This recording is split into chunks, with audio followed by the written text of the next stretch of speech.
Welcome to The Last Word, brought to you by Montgomery Bank. And once again, I'm David Jenkins, alongside Chris Pinball Post. And Chris, you spent some time up in Columbia this weekend watching the Dexter girls, playing some pinball. And how was that? How was the weekend? I did not play pinball. That was my colleague that can spot a pinball machine better than a hawk can a mouse from like way up in the sky.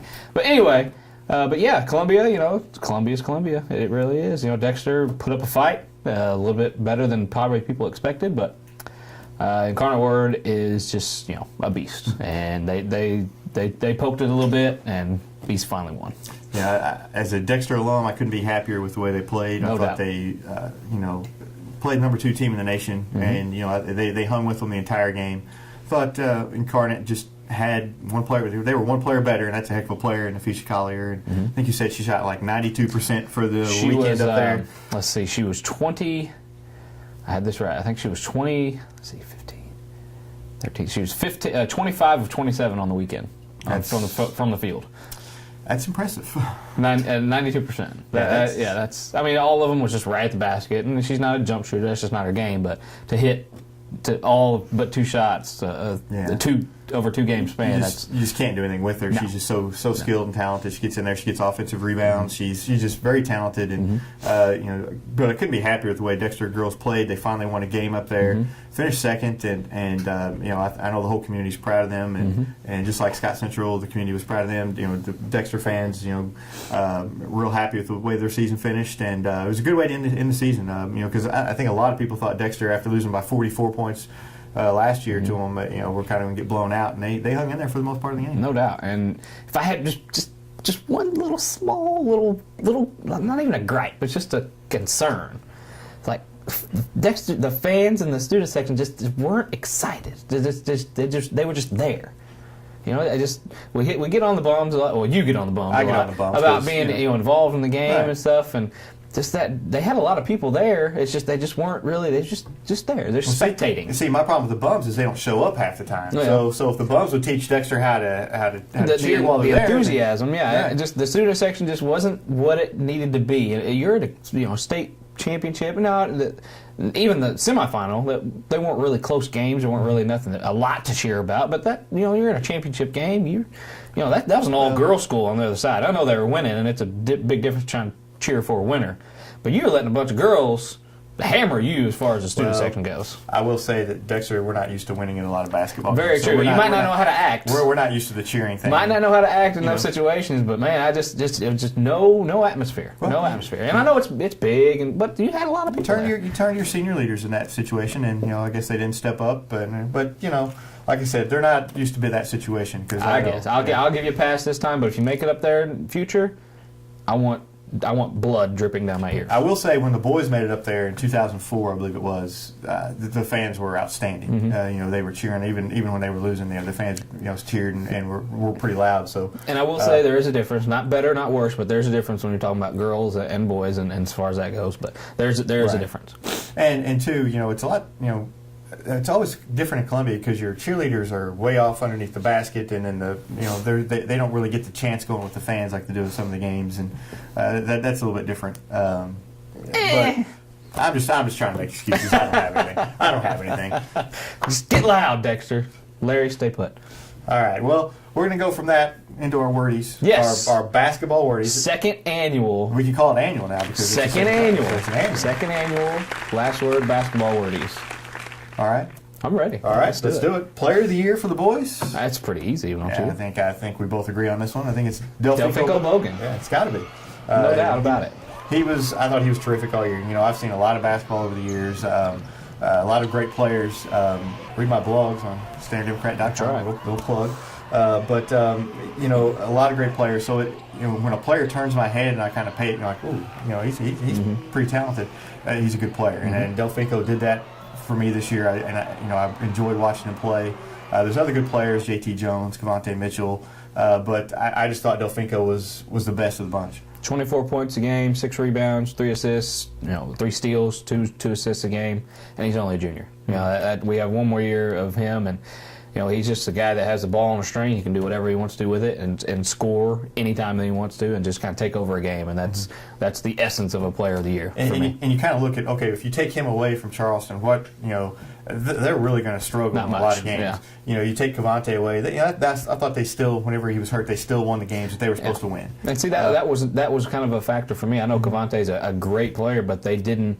They lose a great player, obviously, but you take that away, and like you said, they're going to win the games they're supposed to win, and they're going to lose the games that probably they're going to lose. I think they even beat Dexter worse without him than they did with him. Yeah. So right there, it's kind of and JT Jones kind of the same. JT Jones really made Sykeston go, but at the same time, there were games where he didn't do a whole lot, and Sykeston was still able to play well.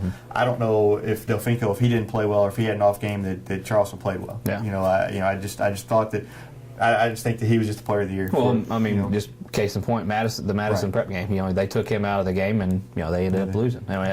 They completely shut him down, and that might be a knock of, if the player of the year steps up, and that's it. Well, we got 3 or 4 guys. They knew he was getting the ball as far as it goes. When you get that level too, they start taking it out of the game. It's tough. Yeah. So we'll go from there. We'll go to and the boys, we go to the best team. I think we agree on this one. It has to be Jackson. They won the SEMO Conference, which is the largest conference in Southeast Missouri, and made the quarterfinals in Class 5. I think they have to be the player. Lost to the eventual state champions, which I saw firsthand, and they are pretty good. As far Hickman as well is a very good team. That was a great Class 5 championship game. If you guys didn't see it, I'm sure it's archived somewhere. But yeah, Jackson.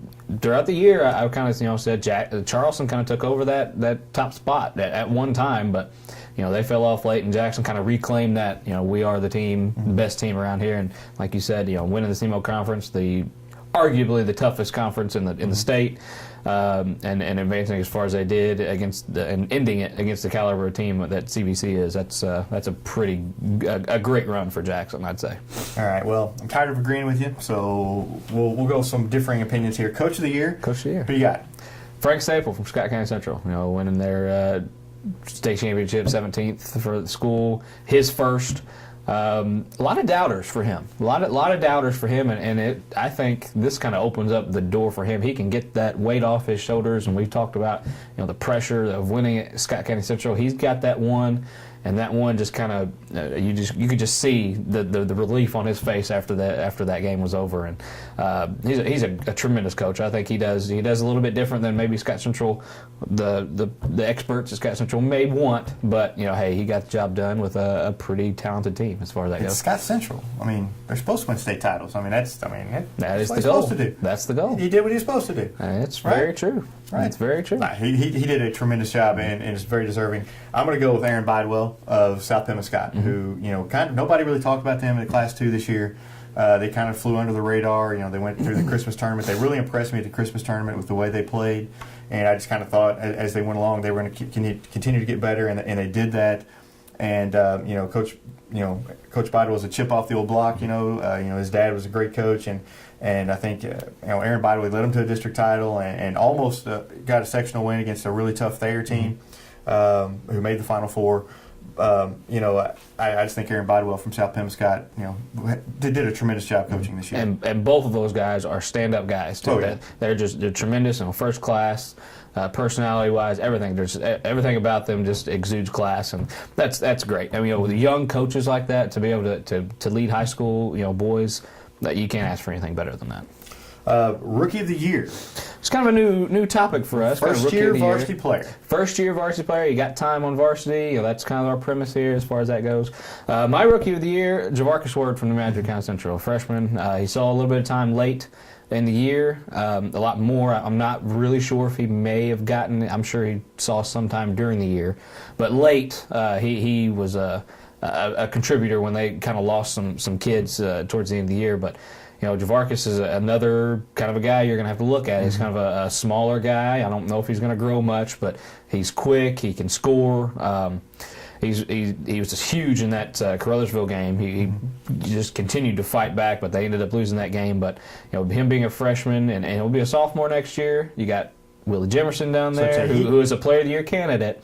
who's going to be a senior next year, you got a pretty good 1-2 punch there. Word does a great job handling the basketball, giving Jimerson a chance to get open. Because Jimerson's not really a point guard. Right. He's that two guard. He kind of takes away, he does a lot of penetration and gets caught in the air. I was talking about that this weekend. He sometimes gets caught in the air and doesn't know what to do with it. That kind of takes that away from him, and he's allowed to be more of a scorer. And I think that would just benefit him as into next season when they play together more and more. So that's a great pick, and is one that I was thinking about. I'm going to go with Dominic Dyes of Sykeston. I think he played tremendous this year. Had some played well defensively, but he had seen some big shots from him. I think his shot won the Christmas tournament threat up there. He had a big shot there to kind of. It was Corbin Bissell. Oh, I don't know, but he had a big shot up there. Anyway, I remember he had a big shot up there because I remember thinking, he's a younger player and he's really starting to step up, and he's done a great job of like I said, stepping up, hitting the big shot this year. Was he kind of struggled in the Cape Central game, but other than that, he was pretty deadly from outside, could penetrate and score, and I just thought he was a really good player, and he's going to be a good player for him to come. No doubt, and whether he hit a big shot or not, he's a great all-around player. That's somebody. I don't think Sykeston really expected him to have the progression that he had this year. So he's going to be a nice next 2 years. I think is going to be we got him and a couple of younger guys stepping up. So most improved player, my most improved player, Dominic Dyes. Of course, he's your rookie of the year. So he's my most improved player. I just, answer my own. Well, I just, went through that. Well, I've been sitting here debating mine. I'm just sitting here debating, and I was going to go Zach Harrison from Sykeston. He had a tremendous year. Nobody really expected him Talk to about do big much. shots. He hit some big shots. Yeah. But I'm going to go Andre Statham because I think Andre Statham had a better year. I don't remember him much from last year, but he kind of opened my eyes this year, and I was like, where did he come from? He's a tremendous player. He can handle the ball. He does a lot of the little things that people don't give him credit for. He handled the ball a lot against Sykeston's press in the district championship game, and kept didn't turn it over. Al Young sometimes would handle it and turn it over, but every time Statham had it, he was pretty solid with the ball. Kept get him in their offense. I think big guy, 6'6", can shoot outside, can get rebounds inside. So I'm gonna go Andre Statham. That's a great pick. I've been on his bandwagon for a while. He's one of those guys that just, like you said, he just does the little things, and he's in the right place at the right time. It seems like, and that's just he just understands the game of basketball. Exactly, and that's half the battle right there. Yeah. All right, the best scorer. Now we had a little debate. Best shooter, or this is just a pure scorer. Like who can put the ball in the basket the best, and that is Delfinko Bogan for me. He can do it from outside, he can do it from inside, he can do it free throw line, 3-point, whatever. Delfinko Bogan is going to score.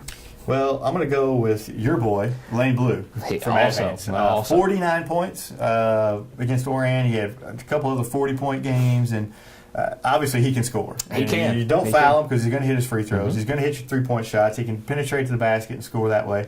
He can hit the mid-range shot. So, my best scorer is Lane Blue of Advance. You cannot go wrong with either one of those two, I don't think, as far as scoring-wise. But, we'll do a little rundown of the girls. We don't want to leave them out. We're kind of running out of time. All right. We have one more. So the surprise team of boys. Well, the surprise team, I'm going to go South Pembescott.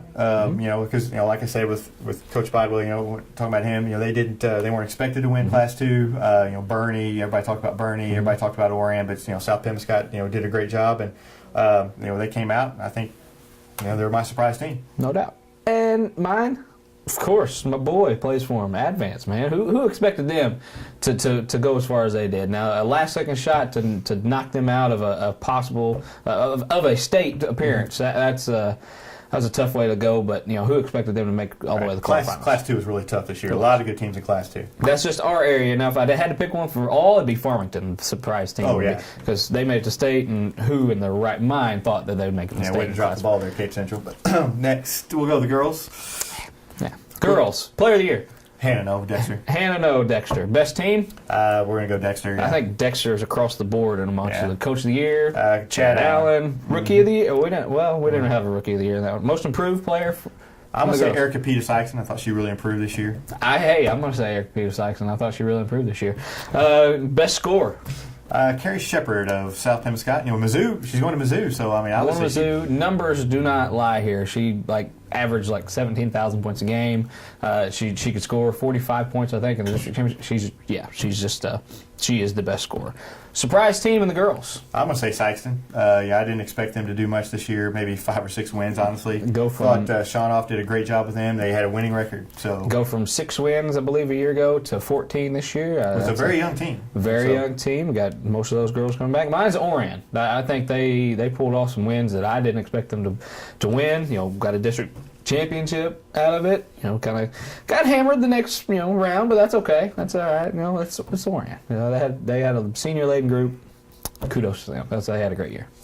All right, and that's our Wordies this year. That's our 2014 Wordies. We need music. We need all kinds, some sort of. We need like something to give out or something. But you can have Bo. No bow, no bow.